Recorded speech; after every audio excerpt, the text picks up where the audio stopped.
Bismillahirrahmanirrahim. Chers étudiantes et étudiants, alors ce cours d'introduction à l'économie, il s'adresse essentiellement aux étudiants du premier semestre. Voilà, donc il va leur permettre de mieux comprendre et d'approfondir leurs connaissances en la matière.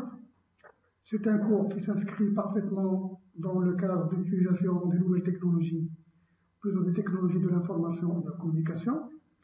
Donc c'est un cours qui va les aider, qui va les accompagner, et bien sûr il va y avoir beaucoup d'explications dans ce cours. Ce cours d'introduction à l'économie a été réparti en fait en deux chapitres. Le premier chapitre a été déjà présenté par mon collègue M. El-Harash, donc professeur El-Harash, et moi je vais essayer de expliquer donc le deuxième chapitre qui est intitulé le circuit économique et les opérations économiques de base. Bon, bien sûr, dans le premier chapitre, vous avez vu donc ce qui concerne les concepts de base, donc à savoir les approches économiques. Bien sûr, vous avez essayé de voir un petit peu les notions de besoin économique et de bien économique et la relation entre les deux, ce qui constitue en fait l'activité économique. Et également, vous avez vu un certain nombre de concepts de base tels que la démarche ou la méthodologie en sciences économiques. Vous avez vu également des notions de base telles que la rationalité économique, etc. Donc vous avez vu un certain nombre de concepts de base pour un étudiant débutant en première année sciences économiques. Alors le deuxième chapitre, bien sûr, il s'inscrit également dans ce prolongement. On va essayer d'expliquer dans ce chapitre un petit peu d'abord le circuit économique. Et bien sûr, lorsqu'on parle de circuit économique, on parle également des agents économiques, parce que le circuit économique, en fait, c'est une relation, un ensemble de relations entre un certain nombre d'agents économiques dans une économie donnée.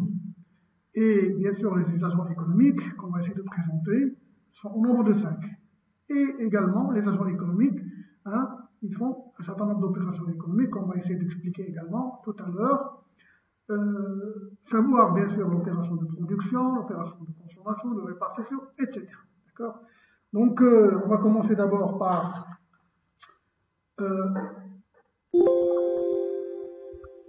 les agents économiques et leurs relations. Voilà, donc en fait les agents économiques, ce qu'on appelle les acteurs économiques, ils sont des individus, bien sûr des personnes physiques ou des personnes morales qui exercent une action sur la vie économique. Donc automatiquement ces individus, soit des entreprises, soit des individus, bien sûr, ils réalisent des opérations.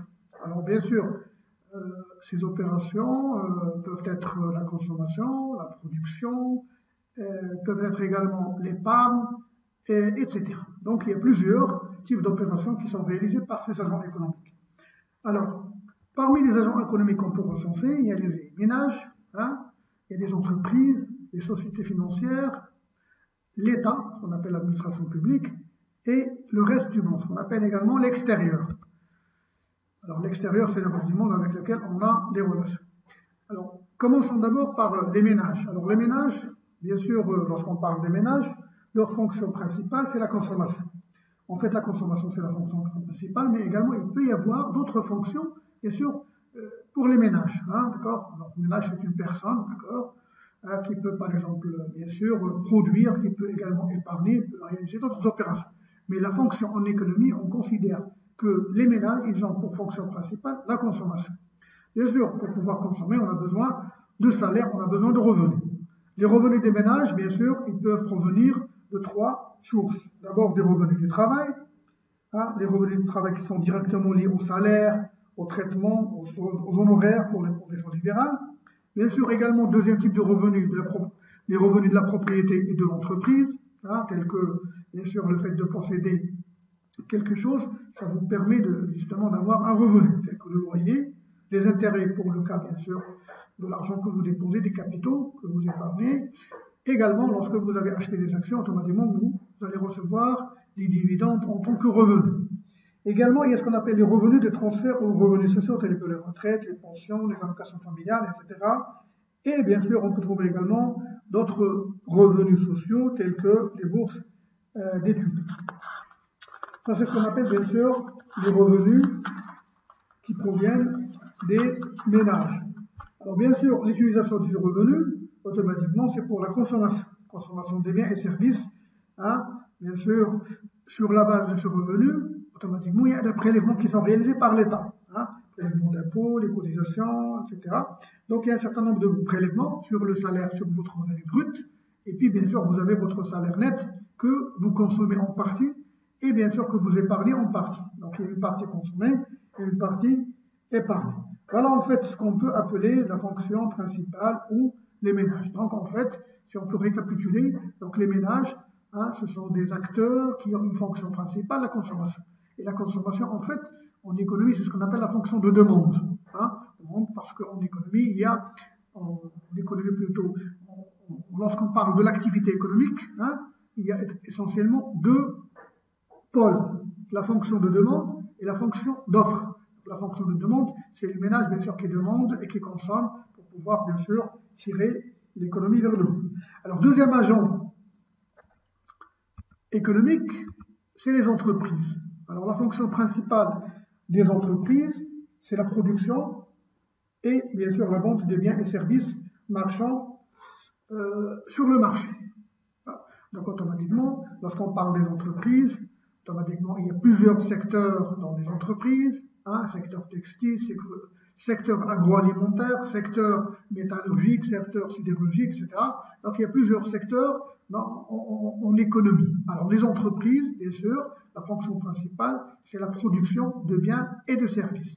Et bien sûr, c'est la fonction d'offre. Hein. Alors, on a parlé de la fonction de demande. Là, c'est la fonction d'offre. Et le lien et la relation qui peut exister entre la fonction de demande et la fonction d'offre, est automatiquement sur le marché. C'est la rencontre entre l'offre et la demande qui réalise, bien sûr, la détermination des prix et des quantités. Bien sûr, lorsque les entreprises produisent, automatiquement, ils ont besoin de matières premières et, bien sûr, de main-d'œuvre. Automatiquement, la matière première, on l'achète. Hein, ils achètent la matière première. Ils achètent également, bien sûr, d'autres ressources. Et bien sûr, les salaires, ils sont dispensés pour, bien sûr, les personnels. Les entreprises, bien sûr, pour pouvoir travailler, pour pouvoir fonctionner, ils ont besoin également de capitaux, d'argent. Hein, parce que lorsqu'on on considère que l'entreprise a deux types de ressources pour pouvoir travailler, hein, les capitaux propres et les dettes. Automatiquement, les fonds propres, hein, on ne peut pas travailler avec les fonds propres uniquement. Donc, automatiquement, on a besoin de dettes soit à long terme, soit à court terme, soit les dettes à très court terme. Automatiquement, ces moyens peuvent bien sûr financer l'activité ou l'actif de l'entreprise. Hein, l'actif de l'entreprise que vous connaissez, l'actif bien sûr, l'actif immobilisé, soit l'actif circulant, soit d'autres actifs. D'accord? Donc ça, c'est les moyens avec lesquels l'entreprise peut travailler. Donc, finalement, on peut recenser un petit peu un certain nombre d'éléments au niveau de l'entreprise, un certain nombre de facteurs, un nombre de moyens de travail, c'est l'autofinancement, bien sûr les emprunts, les marchés des capitaux, bien sûr on peut également travailler, ou plutôt utiliser ce qu'on appelle d'autres moyens de financement, d'autres sources de financement qu'on appelle le crédit bail, hein, c'est ce qu'on appelle les locations, hein, on appelle des contrats de location, qui sont utilisés aujourd'hui de manière très, très importante et qui permettent à l'entreprise d'alléger un petit peu d'alléger un peu les financements. Hein. Ce sont des charges, parce qu'en fait, ce sont des charges. Et donc, au lieu d'immobiliser une grande somme d'argent, on essaie justement, disons, d'utiliser cette méthode ou ce mode de financement qui est moins coûteux et qui vous permet également en même temps de réduire, disons, la fiscalité au niveau de l'entreprise. Alors, troisième acteur qui existe au niveau des entreprises, troisième acteur qui existe au niveau des agents économiques, c'est les administrations publiques. En fait, ce qu'on appelle l'État. Alors l'État, le rôle principal de l'État, c'est de mettre en place une infrastructure adéquate pour pouvoir aider ou accompagner le secteur privé. Donc le rôle de l'État, bien sûr, en plus du rôle gendarme, en plus du rôle de contrôle, automatiquement l'État est là pour pouvoir mettre en place un certain nombre d'infrastructures, hein, telles que les aéroports, les ports, les autoroutes, les barrages, les écoles publiques, bien sûr également les zones industrielles. Tout ça, c'est le travail de l'État. Tout ça, c'est le rôle de l'État justement pour pouvoir accompagner, pour pouvoir développer. Bien sûr, l'État, lorsqu'elle engage ses investissements, ce qu'on appelle des investissements publics. Investissements publics qui sont bien sûr programmés dans le budget général de l'État. Et bien sûr, pour pouvoir programmer tous ces investissements, l'État automatiquement est obligé de prélever un certain nombre d'impôts sur les revenus des ménages et des autres, bien sûr, des autres agents économiques, tels que les entreprises ou le reste du monde. Donc ces impôts, une fois prélevés, et sûr, automatiquement, ils passent au budget général de l'État et puis ils vont être ventilés sur les secteurs ou sur les ministères de l'État. Le ministère de l'équipement, le ministère de la santé, le ministère de l'enseignement, etc. Donc, ces impôts, ils vont permettre à l'État, en partie, justement, de mettre en place cette structure, cette infrastructure adéquate pour, bien sûr, accompagner le développement économique. Bien sûr, juste à noter que les administrations publiques, on peut trouver également, toujours dans le même sens, dans le secteur de l'État, l'agent d'État, les établissements publics et les entreprises publiques. Alors, tous ces établissements, tous ces acteurs constituent en fait les acteurs de l'État, bien sûr, qui sont là pour pouvoir servir, produire un service, bien sûr, non marchand. Donc, l'État, en fait, la fonction de l'État, c'est la fonction principale, c'est la mise en place d'infrastructures. Alors, les institutions financières et les entreprises d'assurance, alors, automatiquement, lorsqu'on parle d'institutions financières, on parle des établissements de crédit. Établissements de crédit, comme les banques, les centres de chèques postaux, les caisses d'épargne, etc. Alors, finalement, cet agent économique, il a un rôle principal, c'est la collecte de l'épargne et sa répartition. En fait, donc, la collecte de l'épargne et la distribution, donc, il constitue un acteur qui permet le financement de l'économie. En collectant l'épargne, avec un taux d'intérêt automatiquement moindre, ils vont également, bien sûr, emprunter, plutôt prêter aux autres agents économiques avec un taux d'intérêt un peu plus élevé. Et c'est la fonction principale, c'est la redistribution en fait, la redistribution de l'épargne qui a été constituée. Donc c'est un acteur qui est très important. Et bien sûr, les institutions financières, ils ont pour rôle de contrôler la masse monétaire et de contrôler, bien sûr, la sphère financière de l'économie. En économie, il y a deux sphères, il y a la sphère réelle et la sphère financière. Automatiquement, les institutions financières, à leur tête, Banque al Maghrib, bien sûr, il y a les banques, il y a les autres institutions, et les Banque al Maghrib, c'est le contrôleur ou l'agent qui contrôle un petit peu le fonctionnement des autres banques, toutes les banques. Donc, automatiquement, il doit y avoir un certain nombre de rigueur au niveau de la gestion de ces capitaux.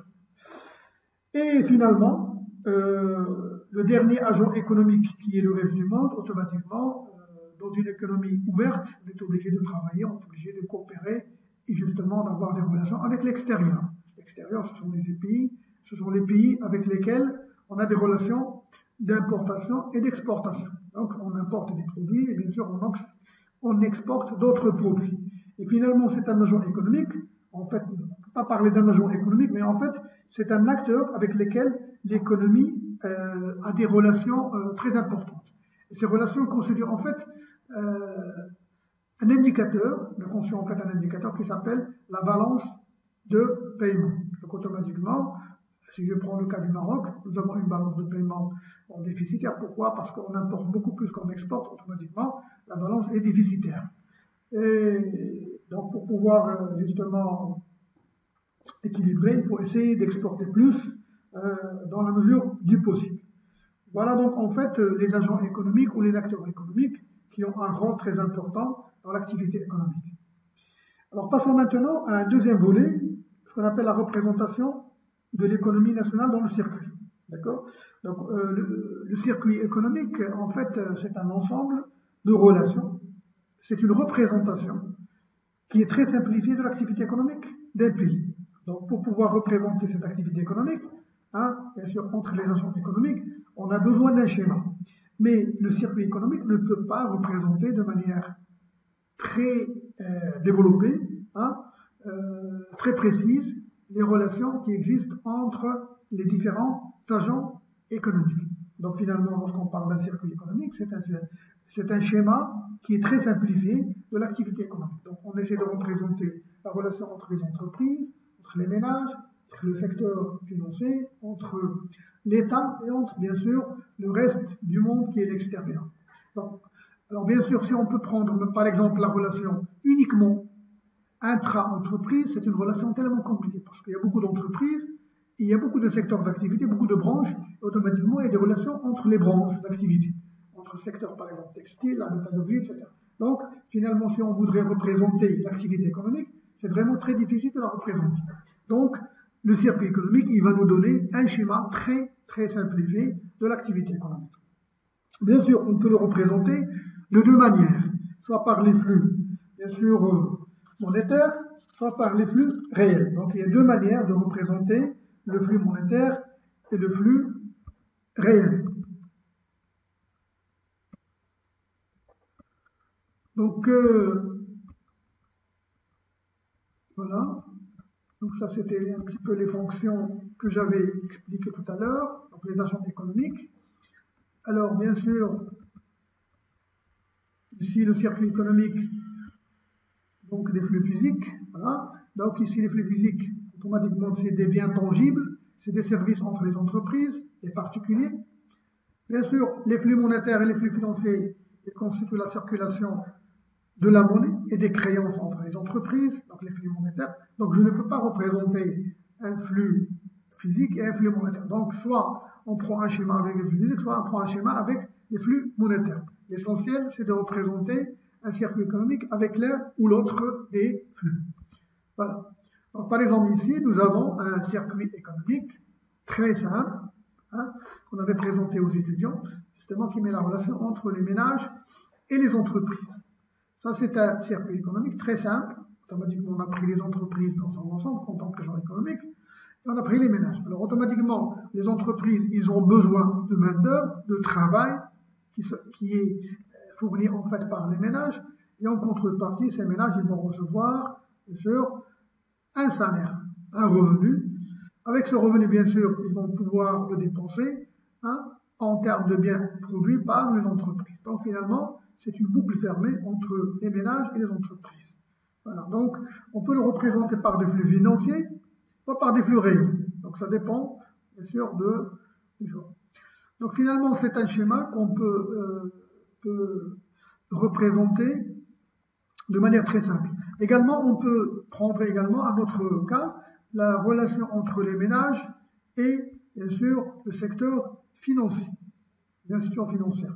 Donc, automatiquement, c'est un schéma qui est également très simplifié.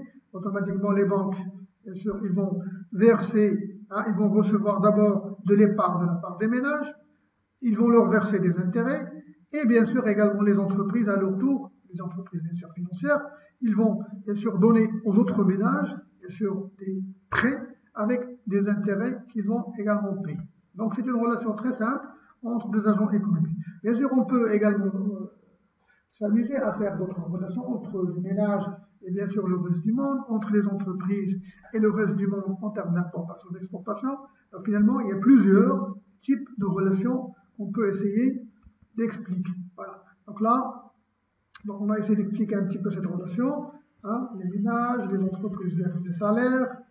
Bien sûr, également, les entreprises fournissent des biens, produisent, les ménages dépensent le revenu pour acquérir des biens, et finalement, c'est une relation entre deux agents économiques. Bien sûr, chaque agent économique est à l'origine des flux entrants et sortants d'un montant équivalent. Par exemple, ici, on aura toujours des emplois égaux ressources, parce que le circuit économique dans son ensemble est donc activé par l'égalité suivante. Toujours, dans un circuit économique, il y a l'égalité. Emploi, ressources. Donc, à chaque flux réel correspond un flux monétaire. Automatiquement, c'est la contrepartie. Voilà donc ce qu'on peut dire sur le circuit économique de manière générale. Alors, passons maintenant aux opérations économiques. Alors, pour les opérations économiques, bien sûr, c'est les opérations qui sont réalisées par les agents économiques. Donc, il y a plusieurs types d'opérations économiques.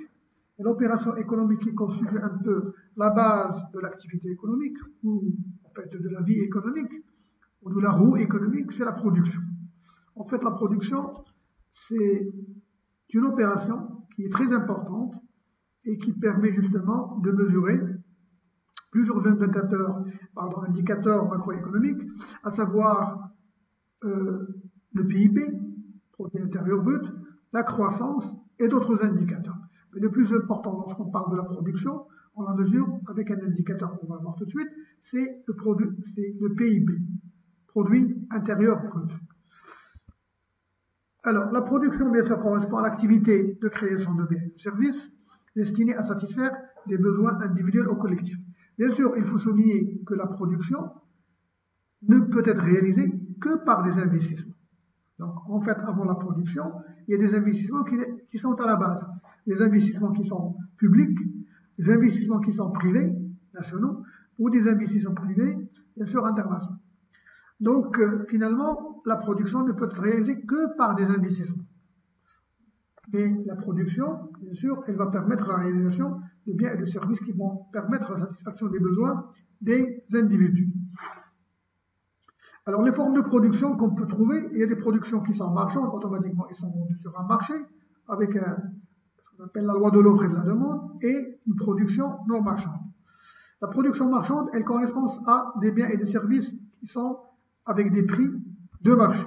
Par contre, la production non marchande, elle correspond à des services non marchands, tels que les services de l'État. Alors là, ce que j'avais expliqué tout à l'heure, automatiquement, lorsqu'on parle de production marchande, on parle de production qui subit la loi de l'offre et de la demande. Automatiquement, il y a un prix qui devrait être supérieur au coût de production. Bien sûr, lorsqu'on parle d'une production marchande, c'est une production qui est réalisée par le secteur privé. Et dans le secteur privé, automatiquement, l'entreprise va chercher le gain. Automatiquement, il y a une marge de gain que va réaliser l'entreprise et automatiquement, le prix il va être supérieur au coût de production.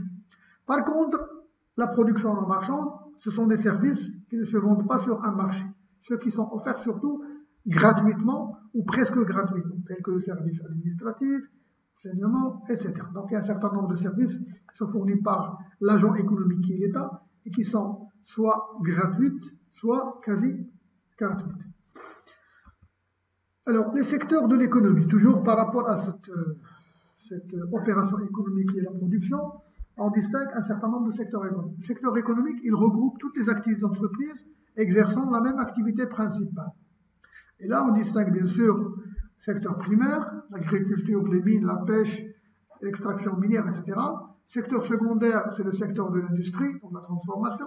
Secteur tertiaire, c'est le secteur des services. Et finalement, un autre secteur, qui est ajouté aux trois premiers secteurs les plus anciens, secteur quaternaire. C'est le secteur de la technologie et de l'information et de la communication. Donc c'est une nouvelle technologie ou des technologies de l'information et de la communication. Les branches ou la branche économique. La branche économique, en fait, elle est constituée par l'ensemble des activités qui concourent à la fabrication d'un produit donné. On peut prendre la branche du textile. Donc à l'intérieur du textile, on peut trouver des sous-branches ou un secteur, par exemple la métallurgie ou d'autres secteurs, on peut trouver des branches et des sous-branches qui constituent en fait l'activité économique. Alors la production, comment est-elle mesurée? La production, en fait, elle est mesurée par un indicateur, d'accord, qui s'appelle le PIB, et la production nécessite de disposer de matières premières, de services divers utilisés dans le processus de production. Alors ces éléments, bien sûr, ils vont consommer au cours du cycle de production sont appelés la consommation intermédiaire. Donc c'est une consommation qui va permettre la transformation, qui va permettre une valeur ajoutée. Au niveau d'une entreprise, la valeur d'une production est estimée à partir de la notion de valeur ajoutée. Automatiquement, la valeur ajoutée, il existe beaucoup plus dans le secteur industriel, parce que c'est là où il y a beaucoup de transformation, il y a beaucoup de consommation intermédiaire. Par contre, dans le secteur commercial, la transformation, elle est faible, et donc, on va dire, la valeur ajoutée, elle est plus ou moins faible. Et donc, lorsqu'on parle de valeur ajoutée, c'est un indicateur qui mesure la production. Alors, la valeur ajoutée, bien sûr, représente la richesse réelle créée par les entreprises, bien sûr, lors du processus de production. Bien sûr, la détermination de la valeur ajoutée, bien sûr, on va retirer la consommation intermédiaire de la production. Donc finalement, on va obtenir la formule suivante, valeur ajoutée est égale à valeur d'échange de la production moins la consommation intermédiaire. Donc c'est la somme, c'est la production qui a été réalisée par un pays donné, à un moment donné, par tous les acteurs, moins la consommation qui a été bien sûr, utiliser ce qu'on appelle la consommation intermédiaire. C'est la valeur ajoutée réalisée par ce pays. Voilà, donc juste pour pouvoir éclaircir un point, ici on a parlé du PIB. Bien sûr, avant on parlait de produit national brut. Automatiquement, le produit national brut, c'est un indicateur qui a existé, qui a été utilisé pendant longtemps. Aujourd'hui, on l'a dépassé. Pourquoi? Parce qu'il y a un problème de collecte de l'information. Et lorsqu'on parle de la production ou du produit intérieur brut, en fait, c'est un indicateur qui englobe l'ensemble des agents économiques présents sur un territoire donné. Ça veut dire l'ensemble de la production réalisée par des acteurs présents sur un territoire donné. Ça veut dire qu'elles soient des entreprises marocaines ou étrangères, automatiquement, leur production est recensée au niveau de ce PIB. Par contre, les entreprises marocaines qui se trouvent à l'extérieur du Maroc, leur production n'est pas comptée dans le PIB. Voilà. Donc le PIB, finalement, c'est la somme des valeurs ajoutées, plus un droit de douane, plus la TVA. Ça, c'est la formule classique du calcul de PIB. Donc finalement, le PIB, lorsqu'on parle du PIB, c'est un indicateur également de création de richesse et de croissance économique.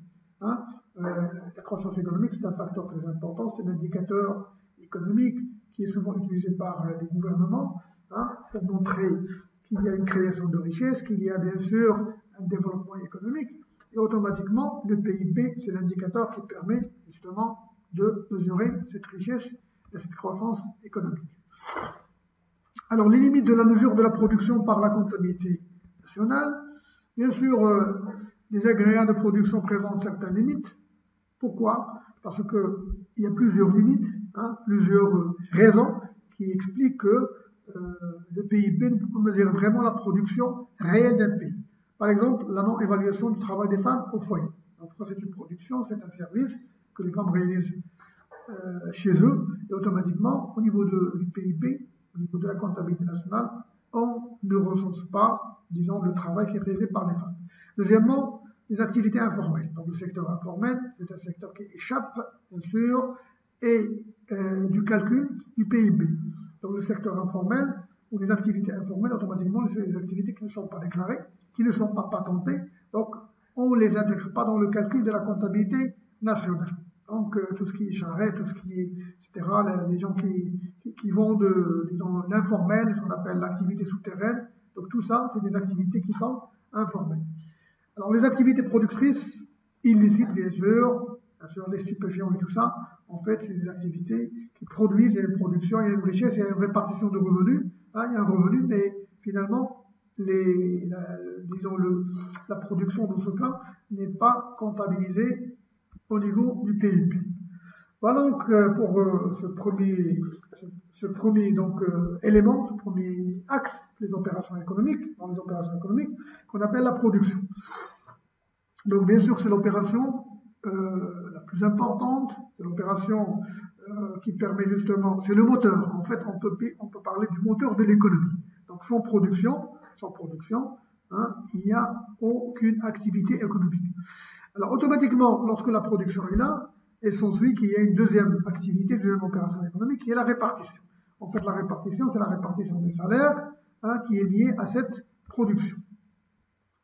Alors bien sûr, le revenu, tout à l'heure on en parlait, c'est l'ensemble des ressources octroyées aux agents économiques. On distingue deux types de répartition qu'on va essayer de voir. La première répartition, c'est une répartition directe, elle concerne le partage et la distribution des richesses obtenues suite à la production. Donc c'est une répartition liée directement au processus de production, processus de création de biens et de services, sous forme de revenus, bien sûr, qu'on répartit entre les deux facteurs utilisés, à savoir le capital et le travail. Cette première répartition est également appelée répartition primaire, ou ce qu'on appelle la répartition également fonctionnelle. Donc bien sûr, les revenus qui sont directement liés à cette première répartition, c'est les revenus du travail, donc la rémunération du salaire, revenus du capital, intérêts et dividendes, revenus des entreprises, en particulier des entreprises individuelles. Alors ces trois types de revenus correspondent à une première distribution qui est directement liée à l'activité de production. Bien sûr, cette première répartition, elle est incomplète. Pourquoi? Parce que automatiquement, dans une société, dans une économie, il y a des gens qui ne travaillent pas, il y a des gens qui sont bien sûr dans l'incapacité de travailler, des gens qui sont des étudiants, il y a des invalides, il y a des etc. Donc automatiquement, on a besoin justement d'une autre distribution de revenus pour pouvoir augmenter la consommation. Et donc, ça c'est le rôle de l'État également, elle intervient en deuxième position pour pouvoir réaliser une redistribution. Alors une deuxième distribution, on appelle la redistribution. Pourquoi? Parce qu'il y a une forte inégalité, une disparité des salaires. Bien sûr, elle ne prend pas en considération les personnes âgées, les personnes invalides, etc. Bien sûr, les personnes également qui se trouvent dans l'incapacité de travail, les accidents, sinon entraînant une incapacité partielle ou totale du travail.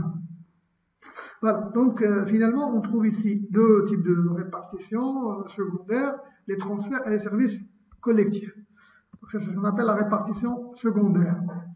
Alors bien sûr, sur le revenu que vous avez reçu en tant que travailleur, automatiquement l'État réalise des prélèvements, on avait dit tout à l'heure, des impôts.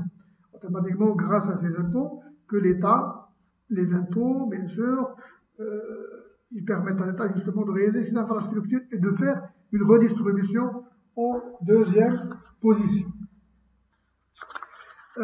Bien sûr également le salarié lorsqu'il obtient son salaire, il y a d'autres prélèvements qui sont réalisés sur le salaire brut, la cotisation, la retraite, bien sûr la mutuelle et d'autres prélèvements. Hein. Donc automatiquement ce sont des prélèvements qui constituent en fait des répartitions, disons, qui vont constituer la répartition secondaire.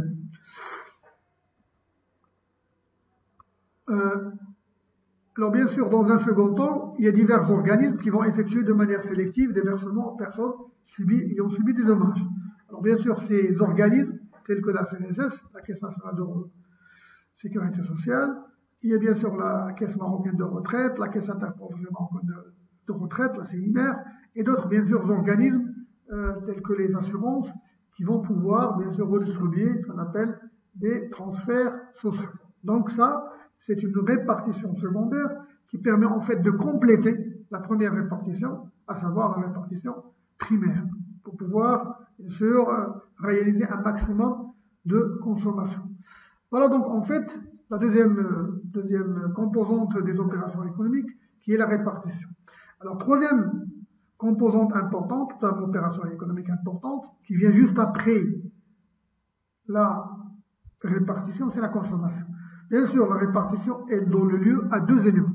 D'abord, la consommation qui est directe, et puis par la suite, il y a une deuxième opération qui est réalisée, c'est l'épargne. Alors d'abord, commençons par la consommation. Alors la consommation est l'activité principale des ménages, comme on l'avait dit. Donc automatiquement, lorsque les ménages reçoivent un salaire, ils vont automatiquement consommer soit des téléviseurs, soit consommer des biens et des services de manière générale. Donc, une partie sera affectée à l'acte de consommation, de satisfaction en fait des besoins, hein, soit durables, soit non durables. Alors bien sûr, lorsqu'on parle de la consommation, on va justement évoquer un certain nombre de facteurs qui vont permettre d'augmenter ou d'encourager la consommation. Donc, on appelle des facteurs qui influencent bien sûr positivement ou négativement la consommation. Parmi ces facteurs, on parle de facteurs d'abord économiques, hein, puis il y a les facteurs sociaux. Alors les facteurs économiques, hein, premier facteur très important et qui est un peu, je dirais, décisif, c'est le prix. En fait, lorsque le prix d'un bien est élevé, hein, automatiquement, la demande sera faible, sauf pour un certain nombre de biens ou de services qui sont obligatoires, c'est-à-dire des services qui sont urgents, importants. Automatiquement, même si le prix augmente, la demande peut diminuer éventuellement, mais un tout petit peu. Mais dans la majorité des cas, lorsque le prix augmente, automatiquement, le consommateur, soit il va baisser la demande, soit il va substituer, il va chercher un autre produit qui est moins cher, automatiquement, qui va permettre de satisfaire le même besoin. Deuxième type, disons, de facteur, c'est le revenu. Automatiquement, le revenu en plus du prix, c'est un facteur qui est très important, hein, et automatiquement, il peut agir sur la consommation, soit l'augmentation de la consommation, soit la baisse de la consommation. Généralement, en fait, lorsque le revenu augmente, automatiquement, il se traduit par une augmentation de la consommation. Bien sûr, lorsqu'on parle de la consommation liée à un revenu, on ne va pas consommer la même chose, mais peut-être on va changer la qualité de la consommation. Par exemple, si votre revenu va doubler, automatiquement, vous n'allez pas consommer automatiquement les mêmes produits. Hein. Vous allez peut-être changer, vous allez améliorer la qualité, vous allez chercher beaucoup plus de loisirs, vous allez chercher peut-être d'autres logements, hein, par exemple un logement plus adéquat, plus confortable, vous allez chercher peut-être une meilleure voiture, donc automatiquement vous allez consommer, mais vous allez améliorer la qualité de la consommation. Voilà donc pour ce qui est du revenu. Donc finalement on peut considérer que les deux facteurs les plus importants sont le prix et le revenu. D'accord? C'est des facteurs économiques qui peuvent avoir une influence sur la consommation. Bien sûr, il y a un troisième facteur qui peut avoir un impact positif ou négatif sur la consommation, c'est ce qu'on appelle la publicité. Bon, bien sûr, la publicité, c'est l'acte d'influencer les consommateurs justement pour pouvoir acheter. Mais la publicité, ce n'est pas toujours, disons surtout lorsque la publicité elle est mensongère automatiquement, hein, faut faire attention. Par contre, lorsque la publicité elle est promotionnelle, hein, on appelle la publicité qui permet aux consommateurs justement l'encourage. Donc c'est des réductions, c'est des remises qu'on accorde aux consommateurs, aux agents au ménage pour pouvoir consommer. Donc dans ce cas finalement, on peut dire que la publicité promotionnelle, elle peut encourager la consommation. Donc ça c'est ce qu'on appelle les trois facteurs économiques qui permettent d'encourager ou d'agir sur la consommation. Alors il y a également d'autres facteurs à caractère sociaux qui peuvent agir sur la consommation, tels que l'âge. L'âge, bien sûr, c'est un facteur qui peut agir sur la manière de consommer. La manière de consommer, par exemple, lorsqu'on est à l'âge de, disons, les bas âges, automatiquement la consommation, c'est le lait, c'est les produits laitiers, etc. Lorsque vous êtes adulte, vous allez consommer, par exemple, un certain nombre de produits. Consommation, par exemple, de portables, consommation de produits alimentaires, etc. Par contre, lorsqu'on a un âge avancé, automatiquement, la consommation, bien sûr, toujours on peut consommer des produits agroalimentaires, mais bien sûr, on peut consommer d'autres services tels que la santé. Donc finalement, disons, les catégories de biens qu'on consomme changent avec l'âge. Hein. Alors, deuxième facteur qui peut influencer également la consommation pour le consommateur, c'est l'effet d'imitation. Hein. Ici, l'effet d'imitation, en fait, il y a un certain nombre d'agents économiques, de ménages, qui essayent de consommer ou de copier, je dirais, de copier un petit peu la consommation de la classe supérieure. En fait, c'est une sorte de consommation qui dépasse un peu les normes, je dirais, du consommateur. Parce que lorsque vous essayez d'imiter ou de copier la consommation de la classe supérieure, en fait, vous allez dépenser beaucoup plus d'argent. Et quelquefois, pour le consommateur, en fait, il dépense son salaire et une partie du salaire du mois prochain. Chose qui n'est pas souhaitable, en fait, pour un agent économique rationnel. D'accord ? Voilà. Alors, il y a un autre facteur sociaux qui peut également agir sur la consommation, on appelle la catégorie socio-professionnelle. Alors la catégorie socio-professionnelle, il y a ce qu'on appelle donc la profession. La profession fait qu'il y a une certaine influence réalisée par les mêmes individus qui appartiennent au même corps professionnel. Donc on sent le besoin d'imiter un petit peu ce qui se fait par les autres collègues ou les autres individus de la même profession.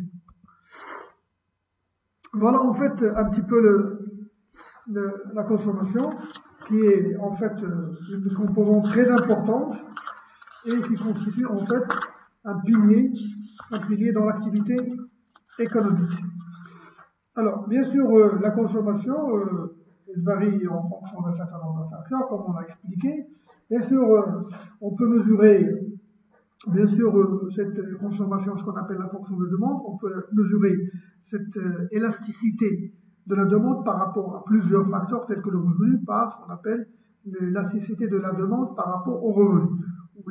Ou également, par exemple, on peut mesurer l'élasticité de la demande par rapport, bien sûr, au prix. Donc, ça, c'est une manière de mesurer, bien sûr, l'élasticité ou la variation de la demande par rapport à un facteur ou à un autre facteur. Bien sûr, lorsqu'on utilise bien sûr la consommation, on peut la mesurer par rapport bien sûr au revenu. Dans ce cas, hein, la consommation par rapport au revenu est appelée la proportion à épargner.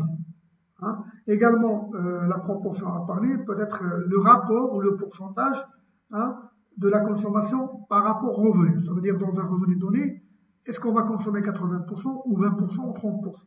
Bien sûr, également, ce qui reste du revenu, c'est ce qu'on appelle l'épargne. Et l'épargne peut être également appelée la proportion à épargner. C'est le rapport E sur R.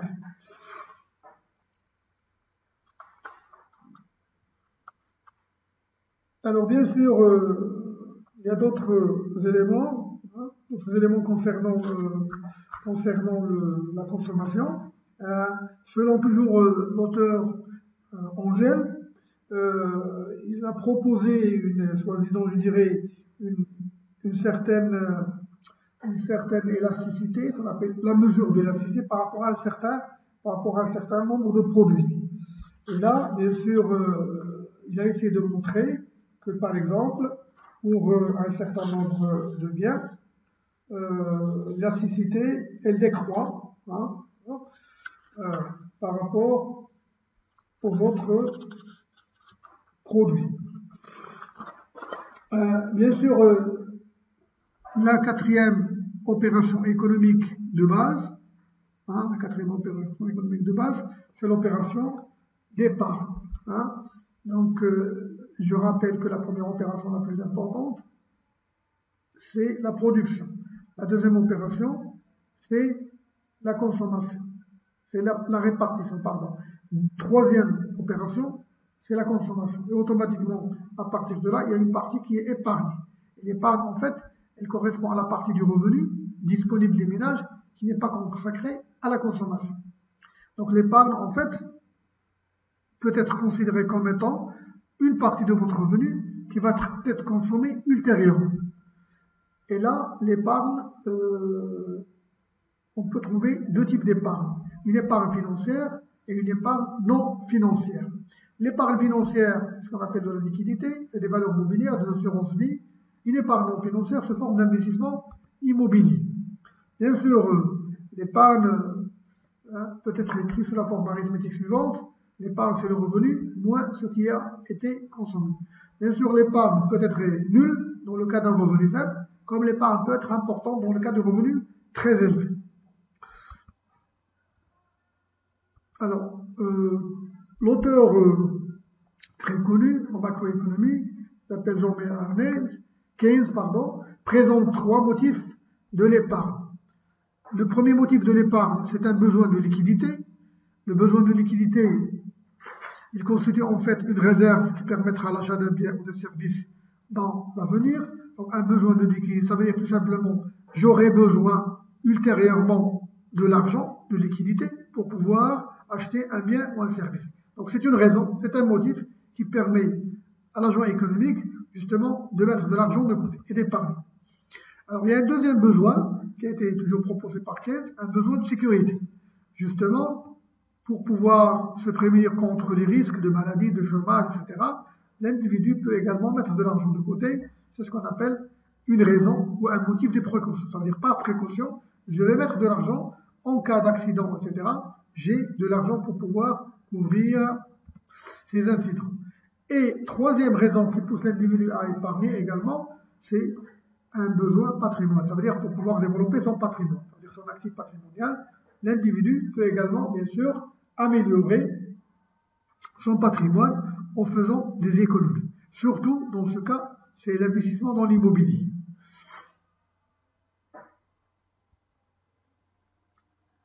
Bon, alors, une fois que nous avons terminé l'épargne, qui est la fonction la plus importante également, et qui permet le retour au départ à l'investissement qui constitue en fait la base de toute croissance économique. Hein. Donc en fait, lorsque l'épargne est importante, elle va permettre l'investissement. Par contre, lorsque l'épargne nationale est faible, ben, l'investissement est faible. Dans ce cas, on est obligé de recourir à l'investissement public. Donc finalement, l'investissement qui est la cinquième composante ou la cinquième opération économique, qui est très importante. Elle peut être définie comme étant une dépense importante engagée pour acquérir des biens de production. Donc l'investissement, bien sûr, c'est un investissement en capital fixe. Donc ce qu'on appelle en comptabilité nationale la formation de FBCF, la formation brute du capital fixe, qui désigne l'ensemble des dépenses consacrées à l'achat de biens de production durable. Donc en fait, c'est des éléments qui sont durables, qui vont être utilisés pendant plusieurs années, qui vont dépasser l'année.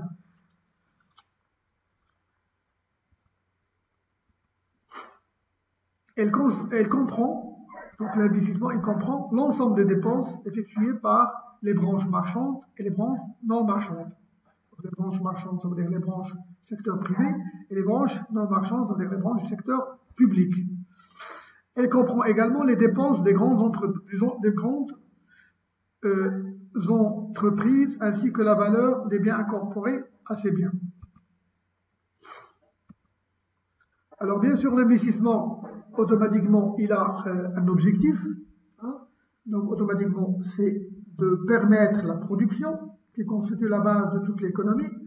Et donc l'investissement peut être réalisé pour trois raisons, pour trois types. Premier type, c'est l'investissement de capacité. Automatiquement, lorsque l'entreprise constate qu'il y a une demande importante sur un marché, elle va essayer d'augmenter sa capacité de production.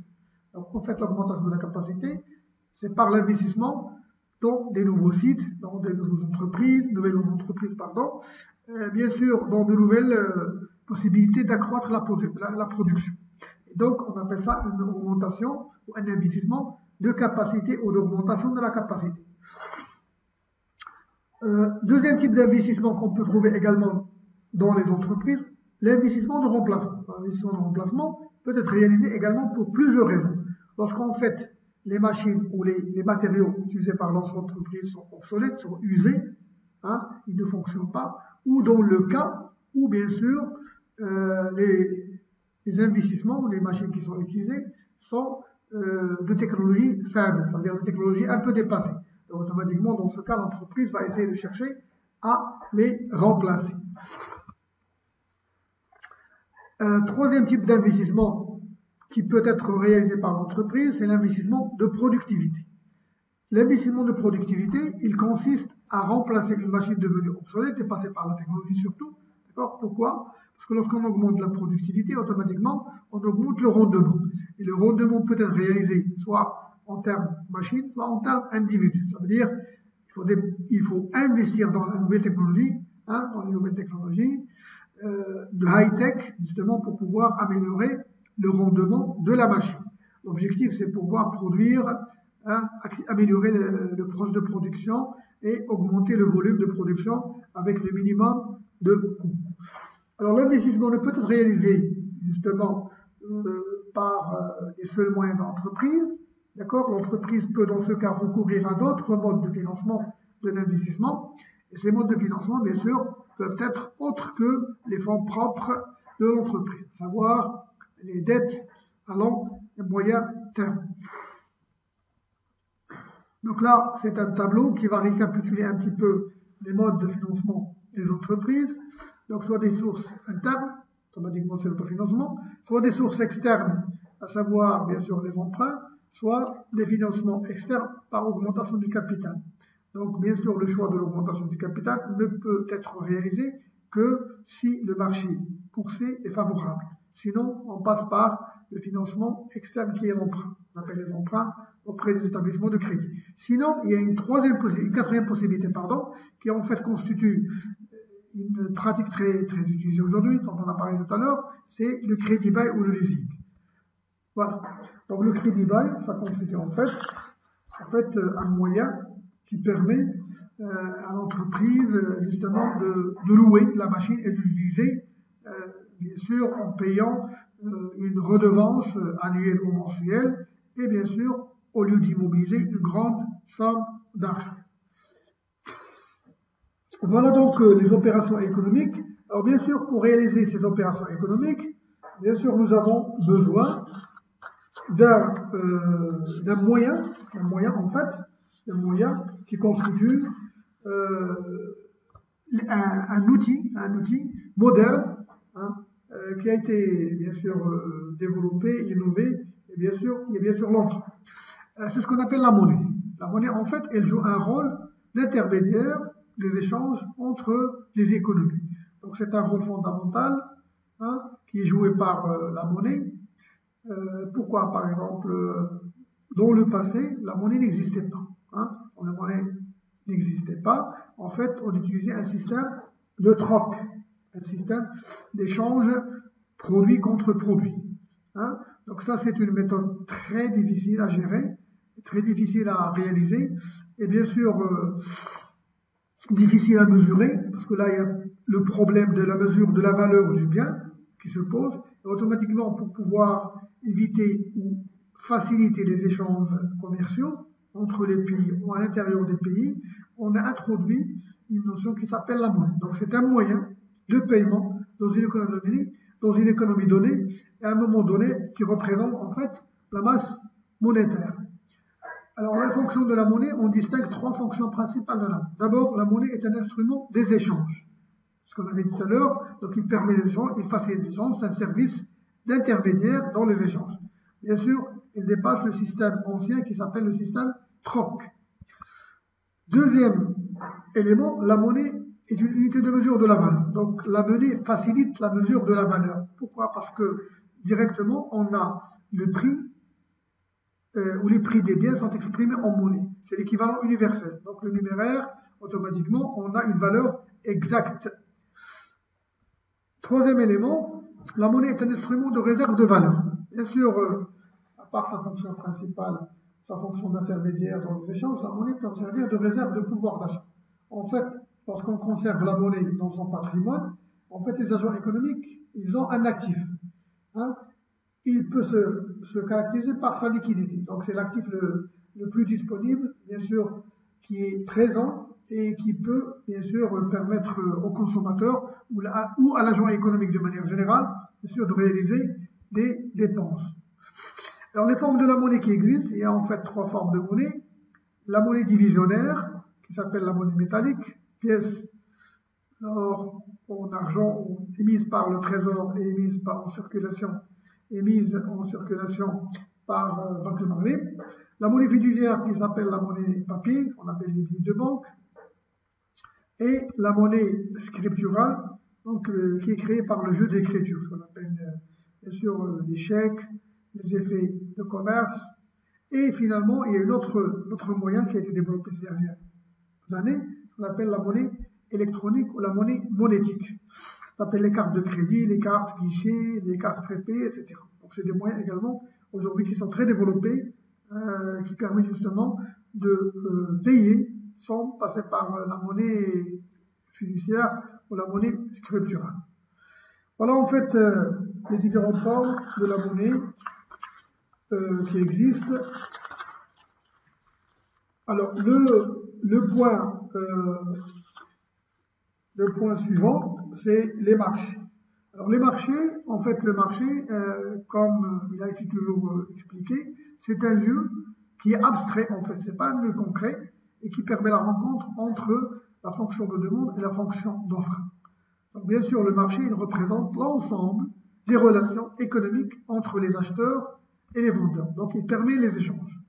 Alors le marché, parmi les composantes du marché, bien sûr, il y a la demande globale et l'offre globale. Et l'offre globale et la demande globale, ils vont donner, bien sûr, ils vont déterminer un prix d'équilibre.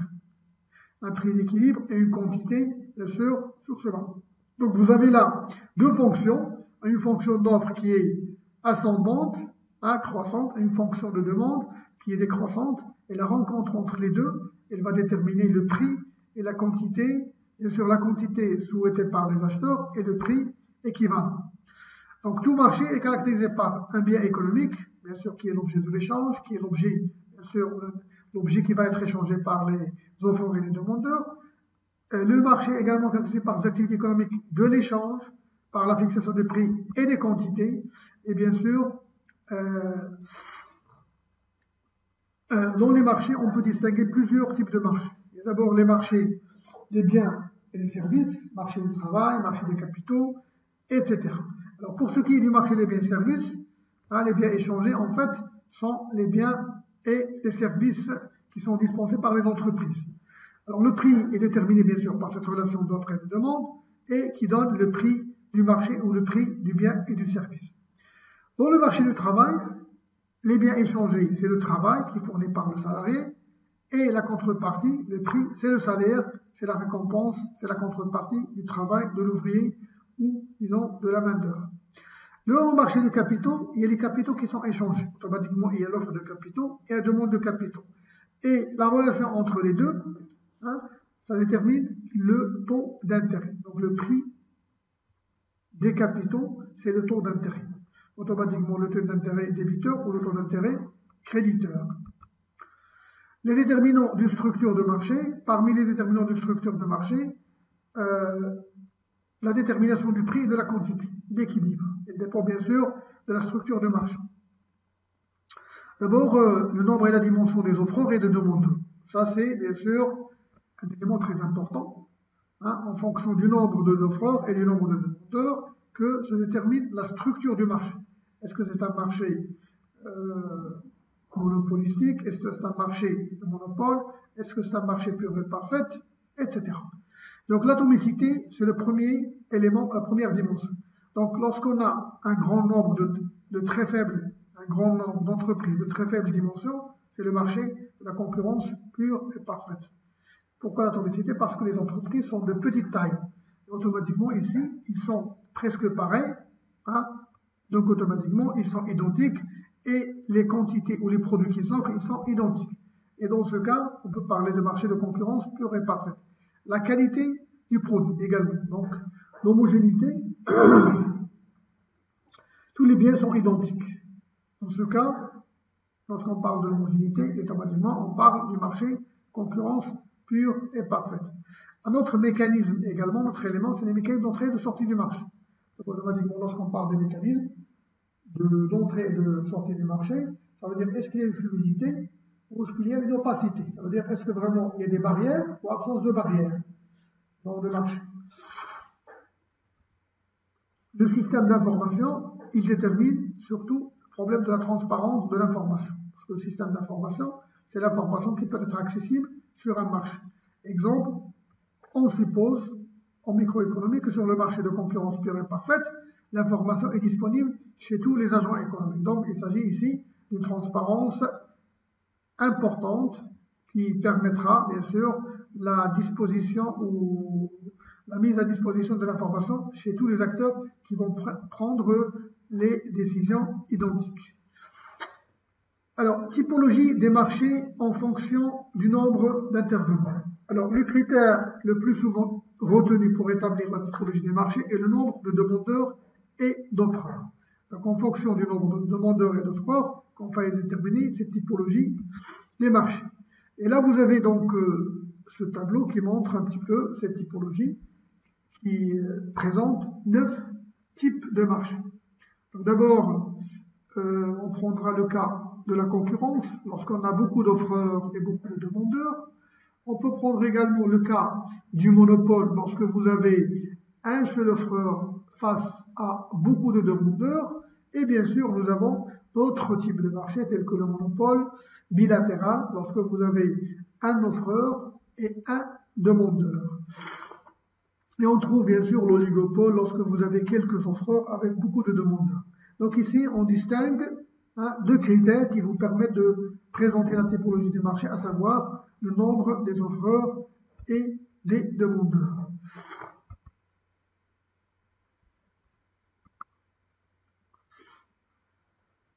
Alors ici, on reviendra toujours au marché, et on distingue ici 5 types ou 5 principaux types de marché.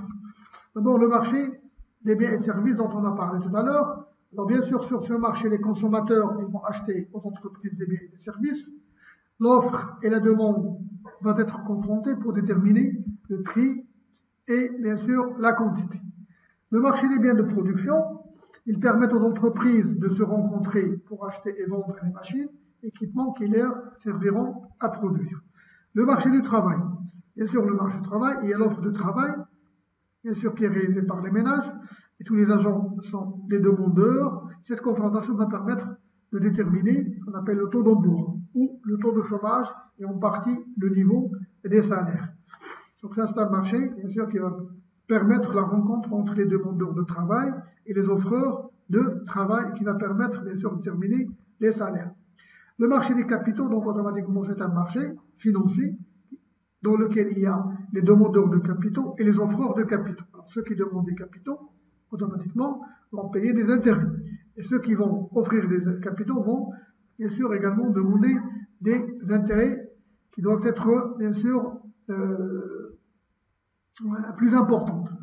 Alors, bien sûr, si les institutions financières, ils consultent un peu les composants de ce marché des capitaux, et bien sûr, la détermination ou la relation entre les offreurs et les demandeurs de capitaux, dans ce cas, c'est la détermination des intérêts.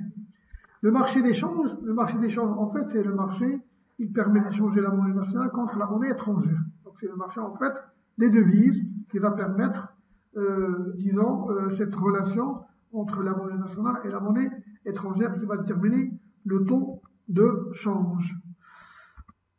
Voilà, donc avec ça, on a essayé de résumer, donc de manière très brève, le deuxième chapitre. Bien sûr, dans le cours qu'on va toujours continuer, nous allons plutôt expliquer davantage tous les éléments, tous les concepts qui sont dans le document. On vous remercie, on vous souhaite bonne continuation et bonne chance et bon courage.